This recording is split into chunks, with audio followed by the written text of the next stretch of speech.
Muito bom, caríssimos e caríssimas. Uma alegria estar com vocês. Aqui mais uma aula do Que Concursos, direcionada para o próximo concurso do INSS. Então, uma boa aula aqui para vocês. O que a gente vai ter hoje? Nós vamos resolver questões. Questões inéditas. O que quer dizer questões inéditas? Uma questão que não caiu em concurso, foi o que fiz. Perfeito?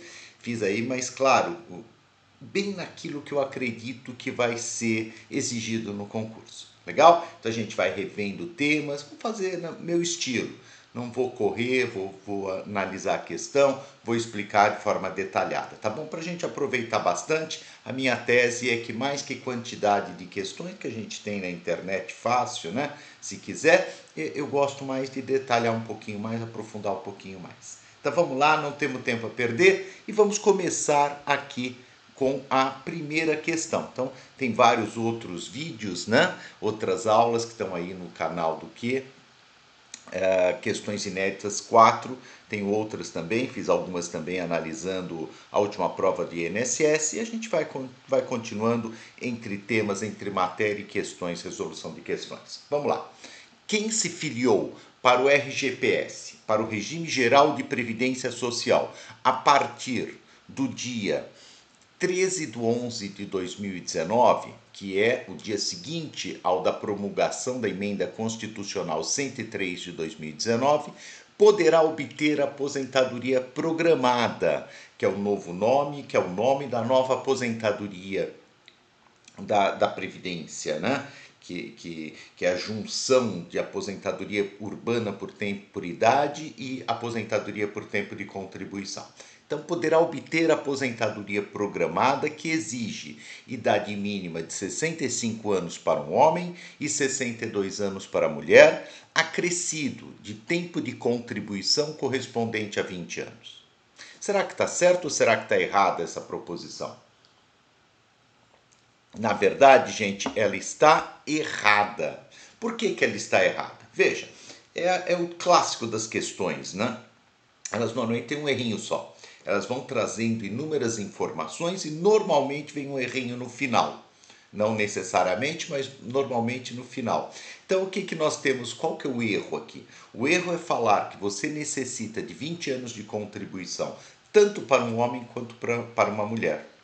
Então, para a regra geral, a aposentadoria programada, não confundir com as regras de transição, porque a regra de transição não é da aposentadoria programada, até porque nem existia aposentadoria programada. Regra de transição são 4 regras para aposentadoria por tempo de contribuição e uma regra para aposentadoria por idade. Isso é outra coisa. Aqui é aposentadoria por tempo programada e ela exige o quê? 65 anos de idade mínima para um homem e 20 anos de contribuição, perfeito, como diz a questão, mas para a mulher, 62 anos de idade mínima, tá aí, está correto também a questão, porém 15 anos de contribuição. Legal? Perfeito? Então, nesse sentido, a gente tem aqui errada, né? Eu cito aqui o artigo 51 do decreto, até são um doisinho a mais aqui, mas é o decreto 3048 de 99, que vai falar o seguinte: a aposentadoria programada, uma vez cumprido o período de carência exigido, será devida ao segurado que cumprir cumulativamente os seguintes requisitos. Então não esquece, tem carência de 180 meses nos dois casos e tempo de contribuição diferenciado, idade também diferenciada. 62 anos de idade se mulher e 65 anos de idade se homem, idade mínima naturalmente, e 15 anos de contribuição se for uma mulher e 20 anos de contribuição se for um homem. Legal? Muito bem. Vamos para uma próxima questão que traz história do direito previdenciário, né? Não esquece que história cai, gente, cai. E cai é impressionante como nos concursos de previdência, não só está no edital, já estando no edital já teríamos que analisar e estudar, mas sempre cai. Alguém poderia falar, Marco, na boa, vai, você mexe com isso daí na prática há muitos anos. Isso é importante? Vou dar uma dica para vocês. Isso é importantíssimo para qualquer um. Eu quando vou julgar uma ação, eu normalmente, muitas vezes eu começo na Lopes. Eu manjo da Lopes, é impressionante, mas não para dar aula. a Lopes e Lei Orgânica da Previdência Social de 60, porque eu uso isso no dia a dia. E você amanhã como técnico, nunca esqueça, você vai usar muito o passado. Às vezes tem a legislação de hoje, mas está usando a do passado. Então é muito importante, tá bom? Então vamos lá, não, mas além disso cai, né? Então a gente tem que, obviamente, saber. O termo previdência social apareceu pela primeira vez no ordenamento jurídico brasileiro na Constituição de 1946. Tá certo ou tá errado, gente? Olha, tá certo. A gente teve, na verdade, uma evolução terminológica, né? Por exemplo, o termo Seguridade Social, ele só aparece na última Constituição, que é a Constituição de 88. Então a gente vai tendo vamos dizer assim, uma evolução nas constituições. E a Constituição de 46, ela traz o termo previdência social, tá correta, portanto. E aqui eu vou dizendo um pouquinho, só para a gente, claro, não ter só a questão, mas ter também outros, aproveitar para recordar um pouco da parte histórica. Constituição do Império de Dom Pedro I, outorgada, né, por Dom Pedro I em 1824, eles falavam exclusivamente de socorros públicos, que tinha mais a ver com assistência social. Na Constituição Republicana I de 1891, daí sim já tem pela primeira vez a previsão de aposentadoria por invalidez, especificamente para alguns funcionários públicos. A de 34 foi inserido o termo previdência, aí que a gente confunde um pouco, né? A 34 é previdência. E na de 46, previdência social. Legal? Perfeito? Então guarda isso. Ah, Marco, o que tem mais chance de cair? Muitas vezes Seguridade Social, na de 88, Previdência de 46, Previdência Social, perdão, em 46, Socorros Públicos em 24. Eu diria que essas que tem mais chance, assim, mas pode cair outras também. Legal? Beleza? Vamos seguir. O que mais? O Decreto 3048 de 1999 é considerado uma fonte formal do direito previdenciário. Trata-se do regulamento da Previdência Social e tem por função regulamentar as leis 8.213 de 91, a Lei de Benefícios da Previdência, e Lei 8.212 de 91. Será que está certo? Será que está errado isso daqui? Então, quem quiser já ir jogando, colocando aí no chat, fica muito à vontade, né? Você já vai meio treinando, não é obviamente um simulado, mas você já vai treinando se você quiser, aproveita. Legal? Ela está correta, gente, correta. E aqui eu falo um pouquinho das fontes formais, que são as normas jurídicas, a diferença com as fontes materiais, né? Que é basicamente as casas legislativas, o Congresso Nacional, no nosso caso. O decreto é exemplo de fonte formal do direito previdenciário. Deixa eu falar um pouquinho para vocês, vamos lá, para não ficar jogado, né? Então vamos lá, o que é fonte? Fonte é de onde nasce o direito. Então, sei lá, o direito tem que nascer de algum lugar. E daí você fala assim, e quais são as fontes que existem? Existem, na principal classificação, fontes formais, que são as regras, as leis, as normas, as regras de conduta. Faça isso, não faça aquilo, perfeito? Então, as regras são o que a gente chama de fontes formais. Por outro lado, temos também as fontes materiais, que é da onde nasce, vamos dizer, a lei, propriamente a lei. É o Congresso Nacional, no caso de um decreto, não é o Congresso, no caso de um decreto, é o Poder Executivo, porque o decreto é um ato do chefe do Poder Executivo.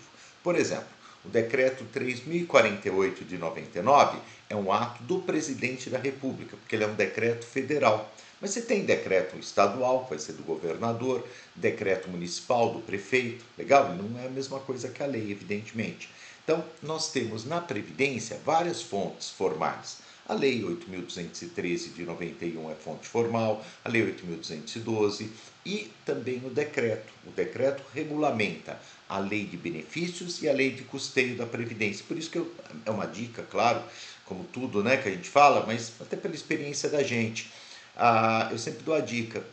Se você, claro, a gente está meio perdido, é muita coisa. Então, o decreto, na minha opinião, é o melhor para você estudar, tirando, claro, as aulas, material escrito, livro, etc. Mas fala, bom, Mário, eu quero saber da lei. A Constituição, óbvio, né? e o decreto 3.048, ele abarca, primeiro está atualizadinho, e ele abarca tanto a 8.213 quanto a 8.212, e na prática é melhor que a IN 128, porque a IN 128 de INSS, que está no edital também, ela traz muita coisa do passado. Aí não por questão histórica, é falar, sei lá, aposentadoria especial nos anos 1990 era assim. Isso não vai cair. Quer dizer, teoricamente poderia cair, mas na prática eu sei que não. Então, às vezes o decreto me parece que ele fecha melhor de todas as fontes formais. Tá bom? Legal? Vamos seguir. O que mais? Então a gente já viu aqui a fonte formal. O que mais? As leis que criam. Agora a gente vai para a Constituição Federal. Sempre importante. As leis que criam ou aumentam as contribuições para a Seguridade Social somente podem ser exigidas 120 dias após a sua publicação no Diário Oficial. Ele está falando assim,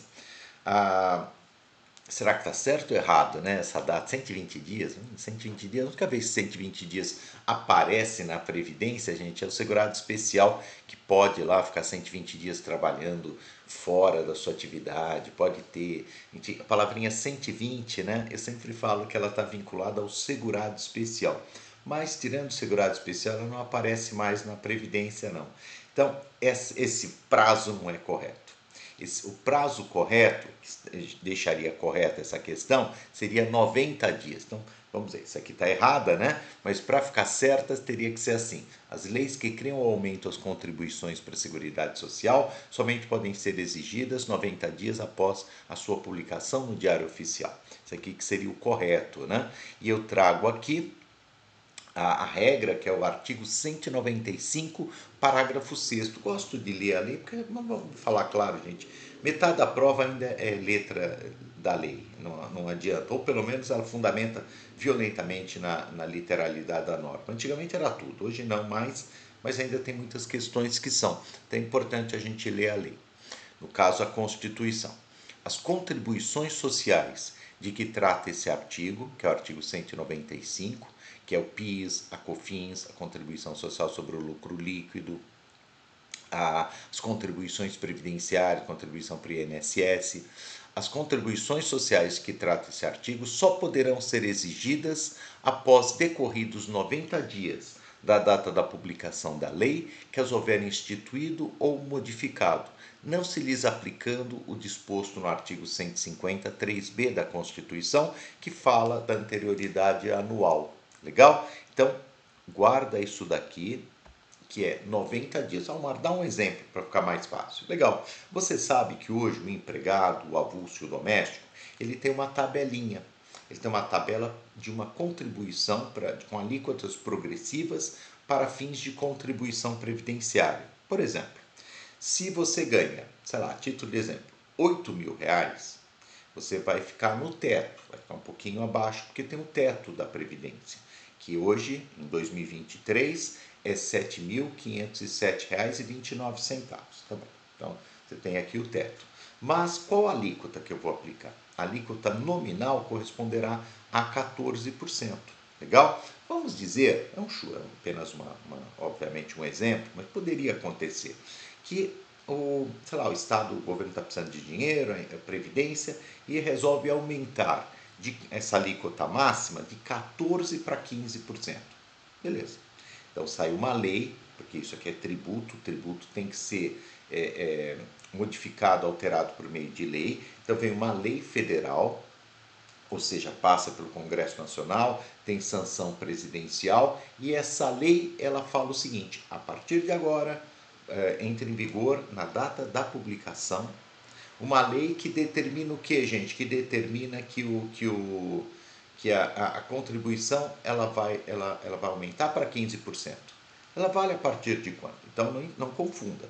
Ela entra em vigor a partir da data da sua publicação, mas ela fica com eficácia suspensa por 90 dias. Ela fica com a sua aplicabilidade suspensa por 90 dias. Ela só pode ser exigida daqui a 90 dias. Ou seja, ela vai atingir os salários daquele trabalhador daqui a 90 dias. Tá bom? Tá legal? Então nunca confunde. Ela já entrou em vigor. Ela já existe. Já possui efeito jurídico? Sim, ela já existe. Mas ela está suspensa, vamos dizer, a sua exigibilidade para 90 dias. É o princípio da anterioridade nonagesimal, ou também chamado de noventena. Esse é o nome, ok? Vamos seguir. Uma empresa será fiscalizada no que se refere aos impostos federais por um auditor da Secretaria da Receita Federal do Brasil. Por outro lado, no que se refere à fiscalização das contribuições para a Seguridade Social, a fiscalização será atribuição de um auditor do INSS. Será que está certo? Será que está errado? Enquanto eu tomo uma aguinha, você dá uma pensadinha. Será que está certo? Será que está errado, né, gente? Ó, o que ele está falando é o seguinte. Você tem uma empresa. E essa empresa, obviamente, ela paga tributos. Ele está falando o que se refere a tributos federais, impostos federais, por exemplo, imposto de renda, o IPI, é um auditor da Receita. Por outro lado, no que se refere às contribuições para o financiamento da Seguridade Social, fazer caixa para previdência, para assistência, para saúde, não. Daí é um auditor, um fiscal, auditor é fiscal, né? Auditor do INSS. Está certo ou está errado? Olha, gente, desde o ano de 2007, está errado isso daqui. Então, no ano de 2007, teve uma lei que existe até hoje, que é 11.547, deixa eu ver se eu confundia, mas é essa mesmo, né? Exato. 11.457, 11.457, no seu artigo 2º, ela fez o quê? A 11.457, a lei chamada Lei da Super-Receita. Ela fez o seguinte, ela passou tudo para a Receita Federal. Por isso que ela chama Lei da Super-Receita. Antigamente era do jeito que está na questão. Por exemplo, quando eu entrei no INSS, eu entrei há muitos anos, né? Trabalhei no INSS no final dos anos 90, de 97 a 99, porque daí entrei na Justiça Federal. Mas até por 2 anos, com muita honra, muita alegria, trabalhei como procurador do INSS, já falei isso para vocês. E naquela época era assim, tanto que no meu concurso, como é que foi meu concurso? Foram 100 vagas para procurador, que é o advogado, né, do INSS, que hoje é procurador federal, o nome da carreira, e 500 vagas de fiscal. Por quê? Porque na época era isso, os fiscais faziam essa parte tributária. Hoje não. Hoje você vai guardar o seguinte, a União Federal, por meio da Receita Federal, cuida de toda a parte tributária, inclusive ligada à Previdência, à Seguridade Social. Por outro lado, o INSS cuida exclusivamente, como se fosse pouco, né? Exclusivamente de benefício. Então hoje ficou fácil. Hoje é assim, quem cuida da Receita, quem cuida da arrecadação é a União Federal. No âmbito de fiscalização, a Receita Federal. No âmbito da advocacia pública, é a Procuradoria da Fazenda Nacional. Quem cuida de benefício? Bom, no âmbito administrativo é o INSS, no âmbito judicial é a Procuradoria Federal Especializada do INSS. Então fica fácil, tá bom? Hoje tem essa separação. Benefício com o INSS e a arrecadação, custeio com a Receita. Ok? Portanto, está errada, né? Está errada essa questão. Mais um. Segundo o texto constitucional, a Seguridade Social compreende um conjunto integrado. Isso aqui cai tanto, né? O artigo 194, caput da Constituição, sempre recordando que esse é o artigo que tem mais chances de cair no concurso. O 194, né? Claro que é 194, 201 e 195, né? Eu falo nessa ordem, aqueles que têm mais chances de cair no que diz respeito ao texto constitucional, a Constituição. Por outro lado, você tem, claro, daí tem a dica de estudar pelo decreto, aí mais a parte infraconstitucional. Mas para a Constituição, 194, 201 e 195 nessa ordem. E a questão aqui tem relação com o artigo 194, que vai falar o seguinte: segundo o texto constitucional, a Seguridade Social compreende um conjunto integrado de ações de iniciativa dos poderes públicos e da sociedade, destinada a assegurar o direito relativo à saúde, à previdência e à assistência social. Ou seja, a Seguridade Social é gênero, do qual a saúde, previdência e assistência social são espécies. Porém, essas espécies são apenas exemplificativas, ou seja, outros direitos sociais também compõem a Seguridade Social. tais como o meio ambiente equilibrado, a educação, o esporte e o transporte de qualidade. Será que está certo ou está errado esse tipo de questão? Então, olha, já de cara eu te falo o seguinte, cai direto. Sempre assim, tacando uma coisinha ou outra diferente, mas está sempre errado. Sempre. Porque Seguridade Social, você nunca vai esquecer, é exclusivamente. Ela compõe exclusivamente a Previdência Social, a Assistência Social e a Saúde. Previdência Social para quem contribui, assistência social para os pobres, saúde para todos. Ok? Nunca esqueça, mas só. Ah, Omar, mas a educação é importantíssima e é social. Claro, óbvio, evidente, mas não é seguridade. Ah, o esporte é importante.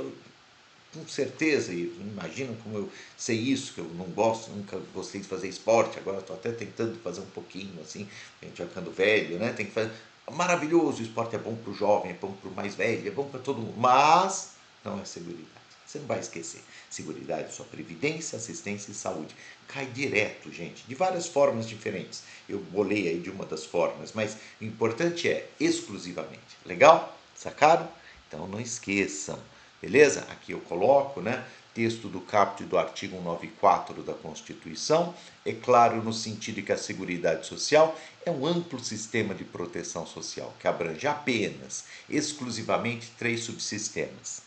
Três espécies, né? Podemos falar também, às vezes cai assim, um gênero com três espécies: saúde, assistência social e previdência social. Mais uma, vamos lá. O regime geral de previdência social é um sistema contributivo, conforme expressa a previsão constitucional. Porém, é possível receber um benefício assistencial com valor correspondente a um salário mínimo, caso o requerente seja idoso ou deficiente, mesmo sem contribuição anterior. Vamos ver se está certo ou está errado. Gente, está totalmente correto. Porque uma coisa tem nada a ver com a outra. Ele afirmou que a previdência social ela é contributiva. É verdade? É.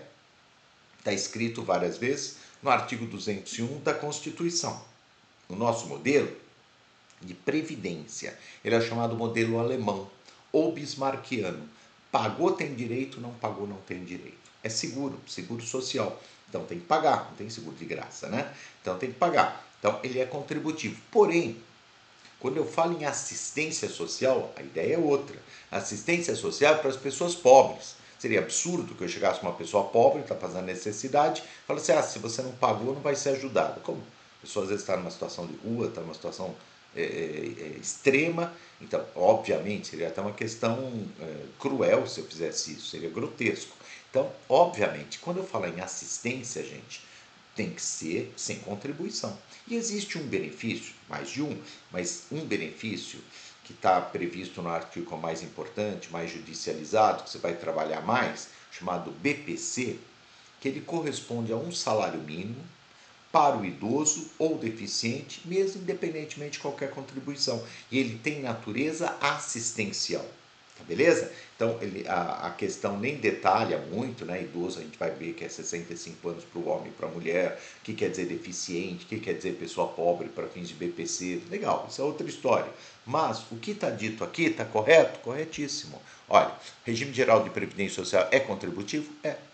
E é possível receber um benefício assistencial com valor correspondente a um salário mínimo para o idoso ou deficiente, mesmo sem contribuição? Sim, porque previdência é contributiva, assistência não. É o que fala aqui. Então está correta, né, a proposição, porque o benefício citado na questão é o benefício assistencial de prestação continuada para o idoso e para o deficiente, que é da assistência e não da previdência social. O BPC é aquele que popularmente, falo popularmente, que para a prova não vai cair dessa forma, mas todo mundo usa como LOAS, todo mundo chama de LOAS, né? Às vezes eu estou julgando, tu fala, vamos julgar um LOAS. O LOAS já faz parte. Outro dia eu vi o Supremo num julgamento falando LOAS. Porque LOAS é Lei Orgânica da Assistência Social, mas ficou aquela gíria, né, como eu falo assim. É mais ou menos como, sei lá, Corinthians campeão. Se você pensa no Corinthians, pode torcer para o time que você quiser, evidentemente, mas você pensa em campeão. Por quê? Porque parece que está muito unido. Então, mesma coisa, né? A gente pensa em BPC e fala LOAS, mas o correto é BPC. benefício assistencial de prestação continuada, ok? Vamos seguir, vamos lá. O que mais? A assistência social será prestada a quem dela necessitar. Então a gente volta aqui a falar um pouquinho da assistência social, mas aí de uma forma mais genérica, né? Mais de conceitual. Assistência social será prestada a quem dela necessitar, independentemente de contribuição à Seguridade Social. E tem por objetivos, dentre outros, a proteção à família, à maternidade, à infância, à adolescência e à velhice, e o amparo às crianças e adolescentes carentes. Será que está certo ou será que está errado? Gente, está corretíssima, corretíssima. Quando você pensar em assistência social, nunca esqueça, para as pessoas pobres, ponto, acabou. Então, pessoas, aí o nome pode aparecer de várias formas. Há pessoas hipossuficientes economicamente, pessoas carentes, pessoas pobres, que é um termo técnico, não tem problema algum.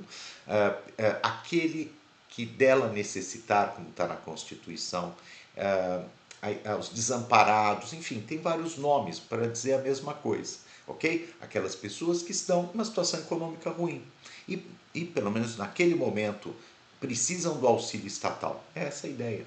E claro, dentre aquelas pessoas que obviamente são vulneráveis, porque a pobreza traz uma vulnerabilidade, tem aqueles que são mais vulneráveis pela sua condição pessoal. Que são quais, gente? Essas que estão citados aqui. É a mulher que gestante, a criança, o adolescente, o idoso, né? Então, são mais vulneráveis ainda, e daí existe um foco maior nessas pessoas. Legal? É isso daqui. Bom, e aqui eu falo, né, que está correta e que uma das características principais e que mais cai de assistência social, nunca esqueça, é o seu caráter não contributivo. Gente, eu sempre falo isso, até peço desculpas de ficar um pouco repetitivo, mas é sempre assim. Caiu já tantas vezes que assistência social é não contributiva, o pessoal erra. Então, a gente tem que entender o seguinte, assistência social é para pessoas pobres. Então, não pode ser contributivo. Que contributivo quer dizer o quê? Que alguém está pagando, que a pessoa beneficiário está pagando.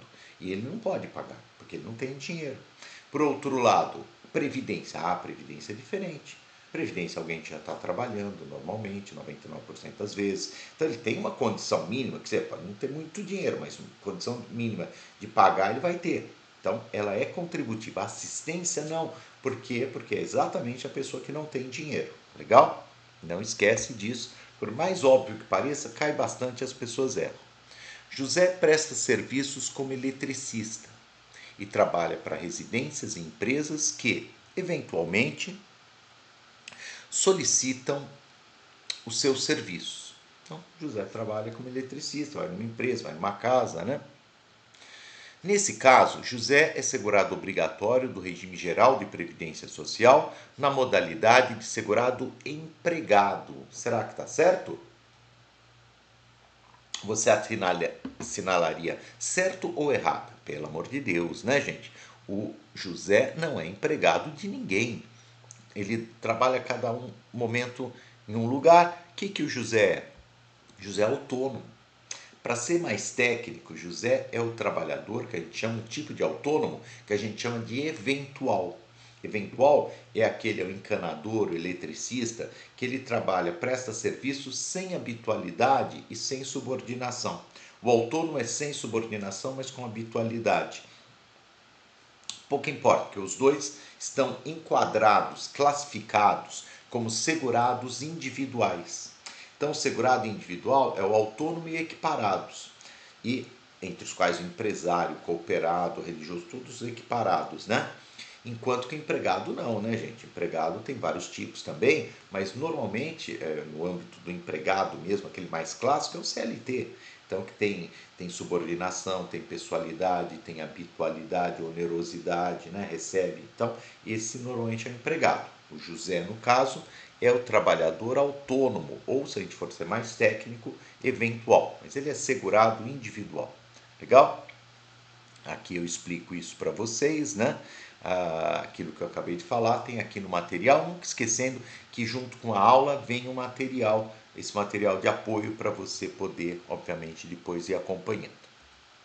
Eugênio, segurado da Previdência Social, Então, o Eugênio, segurado da Previdência Social, reside com seus pais.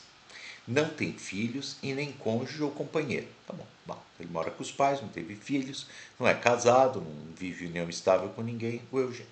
Nesse caso, se Eugênio falecer, seus pais receberão pensão por morte, caso demonstrem independência econômica com o filho falecido. Será que está certo ou errado? Então, aqui a gente vai trabalhar a questão dos dependentes do regime geral de previdência social, que está prevista no artigo 16 da Lei de Benefícios da Previdência, Lei 8.213 de 91, e por uma coincidência também no mesmo artigo, artigo 16 do Decreto 3.048 de 99. Então, isso é uma coincidência, o artigo 16 diz respeito, trata dos dependentes. Dependentes do regime geral são classe 1, classe 2 e classe 3. Classe 1, basicamente, cônjuge, companheiro e filhos, com algumas características. Classe 2, os pais. Classe 3, os irmãos, com algumas características. Então, classe 1, 2 e 3. E uma classe exclui a outra. Ou seja, se eu tiver dependente na classe 1, não terei, nem vou olhar a classe 2 ou 3. Se eu não tiver na classe 1, olha a classe 2. Se não tiver ninguém na classe 2, olha a classe 3. E assim vai. Quais benefícios que os dependentes podem receber? Pensão por morte e o auxílio reclusão. Pensão por morte é óbvio, auxílio reclusão às vezes o pessoal confunde um pouco, mas você não vai confundir, ele é para os familiares, para os dependentes.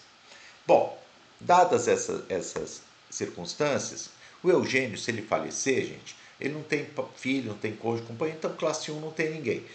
Classe 2 são os pais, mas exige demonstração, comprovação de dependência econômica com o filho. Se eles comprovarem que o filho ajudava, que o Eugênio ajudava eles financeiramente, então, nesse caso, eles terão direito, sim, ao benefício, legal? Da pensão por morte. Então, por isso está correta. Aqui eu explico um pouco isso que eu acabei de falar para vocês, que os pais estão na classe 2, podem receber pensão por morte, mas terão que demonstrar, comprovar que dependiam economicamente do Eugênio, ok? Hoje em dia, gente, desde 2019, você tem que provar a dependência econômica não só com prova testemunhal, mas com início de prova material, com algum documento.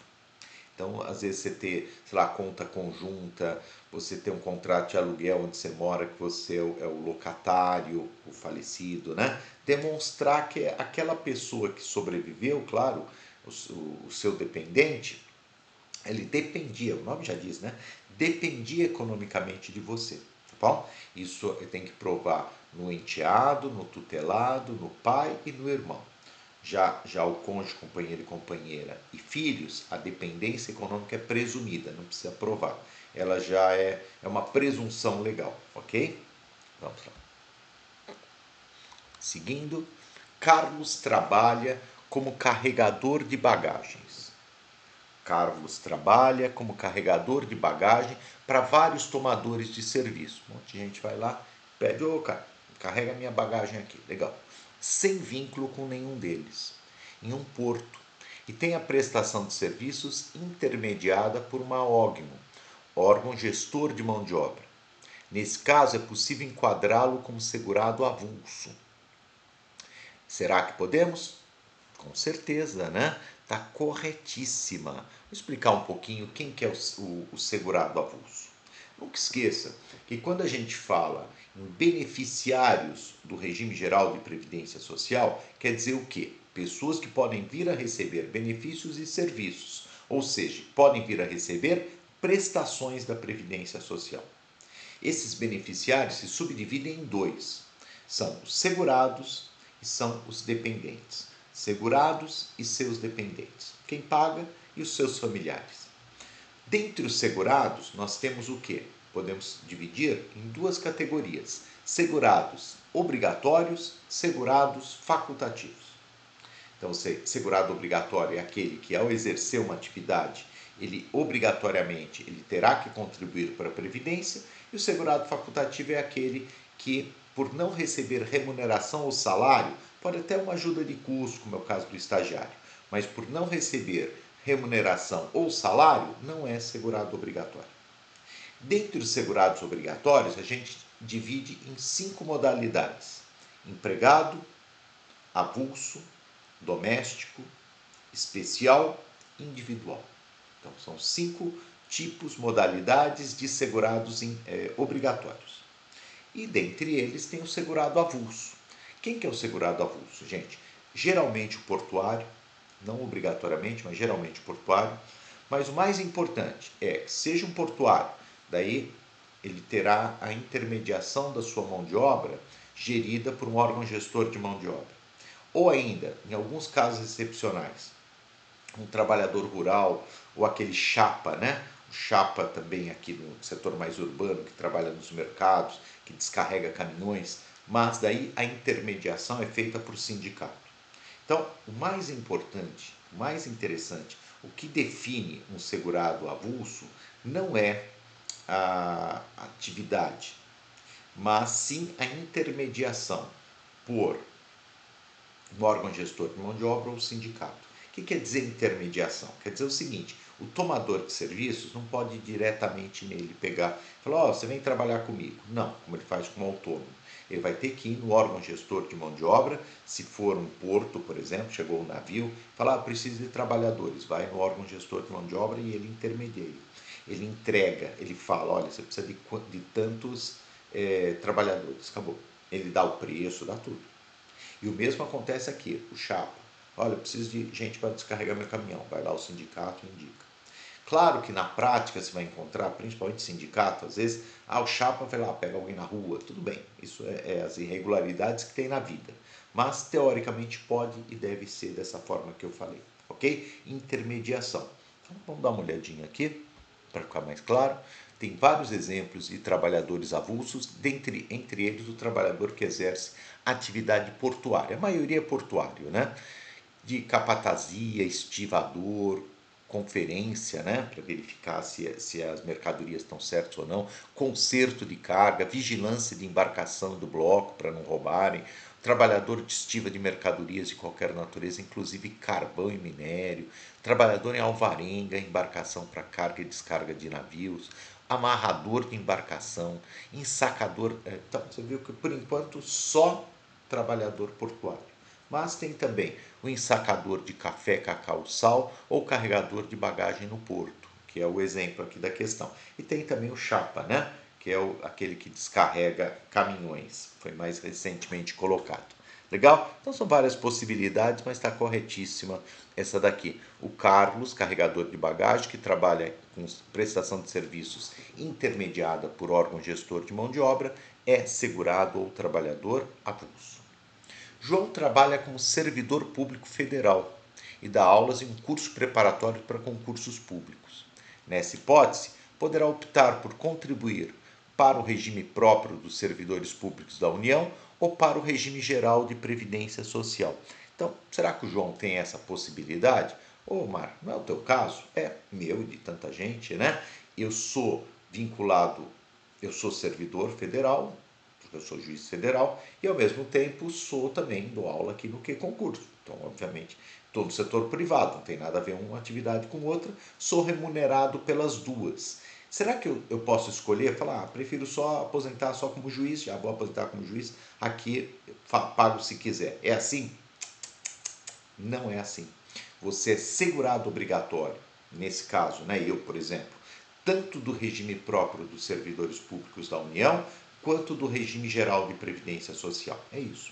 Amanhã, você técnico ou analista do INSS, se quiser dar aulas, por exemplo, muitos que dão aulas, são amigos meus fantásticos aí que dão aulas, muito boas aulas, aliás, tantos servidores, você vai estar na mesma situação, vai pagar duas previdências. Calma, que você pode, pelo menos se não mudar a lei, ter duas aposentadorias. É uma situação excepcional, porque raramente se permite mais de uma aposentadoria. Nesse caso excepcional, é possível ter mais de uma aposentadoria e também gerar mais de uma pensão por morte. Isso, por enquanto, ainda não foi mudado. Legal? Paga duas, leva duas, por enquanto, pelo menos. Mas tem que pagar duas. Então, o João está errado, isso daqui pode optar. Não pode optar de jeito nenhum. Então está errada, está em desacordo com a lei prevista no artigo 10, regra prevista no artigo 10 do decreto 3048, que fala o servidor civil ocupante de cargo efetivo ou militar da União, Estados, Distrito Federal ou município, bem como de suas respectivas autarquias e fundações, são excluídos do regime geral de previdência social consubstanciado nesse regulamento, desde que amparados por regime próprio. Então, beleza, você está fora do regime geral e tem que pagar como regime próprio. E, além disso, o trabalhador, no meu caso autônomo, né, segurado individual, tem que contribuir para o regime geral também. Então, na verdade, você, servidor, vai contribuir para o RPPS e professor vai contribuir com o RGPS, ok? Continuemos. Podem filiar-se facultativamente. Podem filiar-se facultativamente, entre outros, aquele que se dedique exclusivamente ao trabalho doméstico no âmbito de sua residência, o aprendiz, o padre ou pastor, o estudante, o servidor público sem regime próprio de previdência, o brasileiro que acompanha cônjuge que presta serviço no exterior, o estagiário que presta serviços à empresa nos termos da Lei de Regência dos Estágios, o bolsista que se dedique em tempo integral à pesquisa, ou curso de especialização, pós-graduação, mestrado ou doutorado no Brasil ou no exterior, desde que não vinculado a qualquer regime de previdência. Será que está certo ou está errada essa proposição? Gente, você já notou que está errado. Por quê?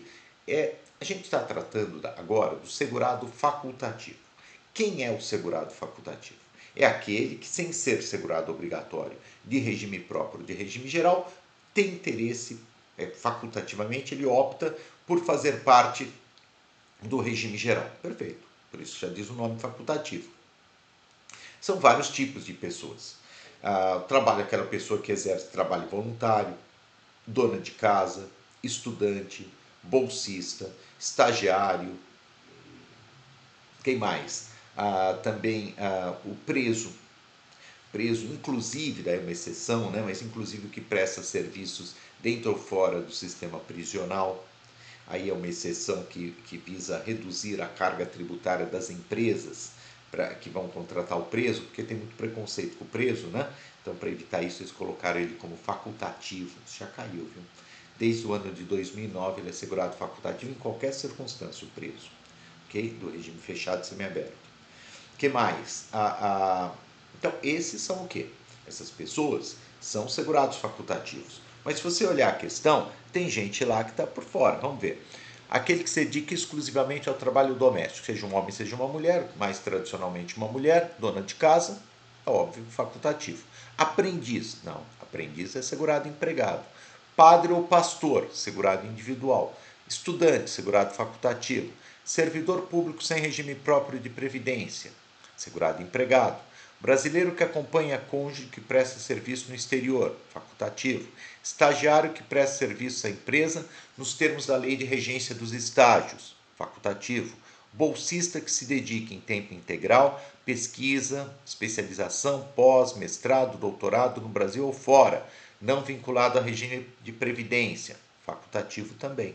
Então a gente pode perceber que vários que foram citados, aprendiz, pastor, padre, esses não são segurados facultativos, o que torna a questão errada, ok? Então podem filiar-se facultativamente, alguns sim, outros não.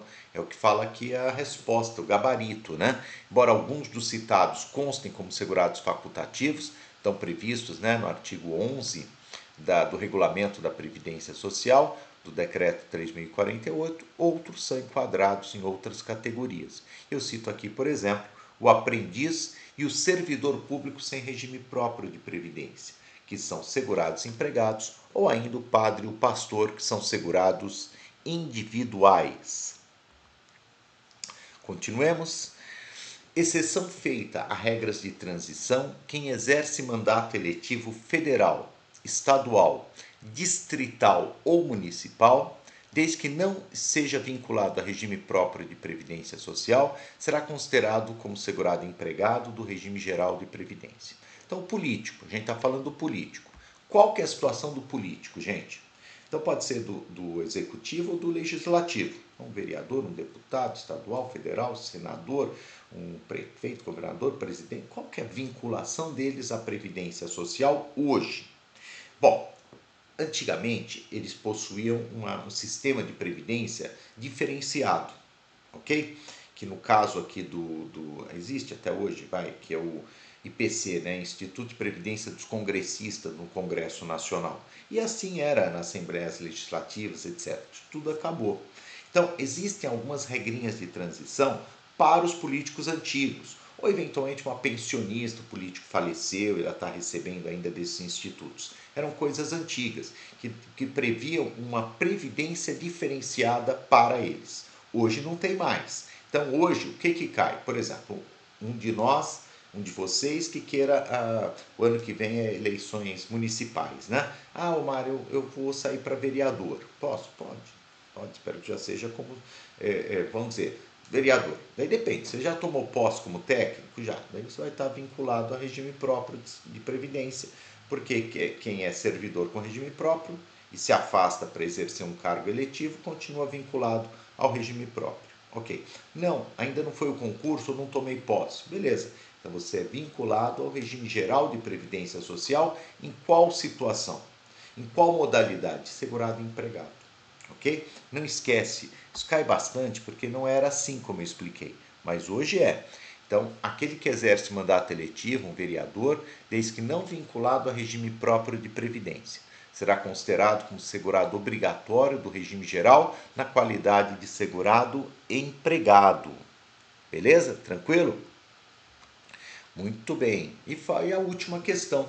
Eu gosto sempre de fazer uns 50 minutos, né, para não ficar muito pesado, mas para a gente focar bem. Mas tem mais uma questão. Vamos lá. É considerado segurado empregado do regime geral de previdência social o trabalhador que presta serviços de natureza urbana ou rural à empresa em caráter eventual, sob sua subordinação e mediante remuneração, inclusive na condição de diretor empregado.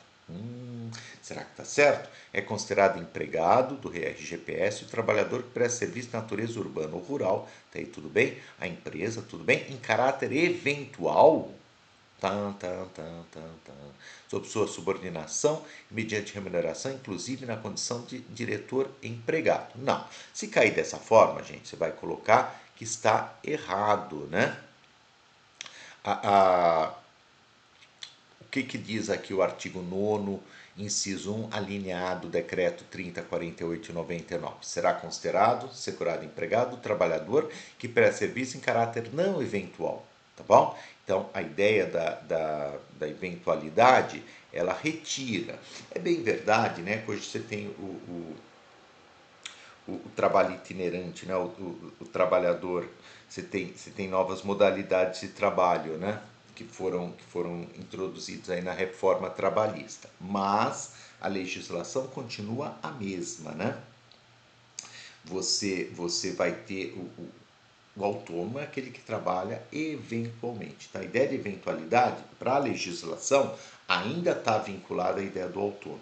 E o empregado está a ideia do não eventual, tá bom?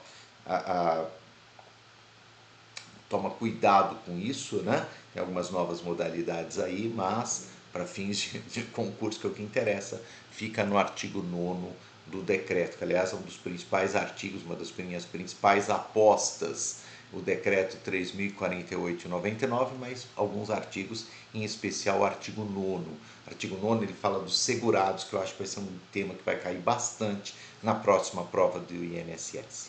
Tá bom? Tá legal? Então,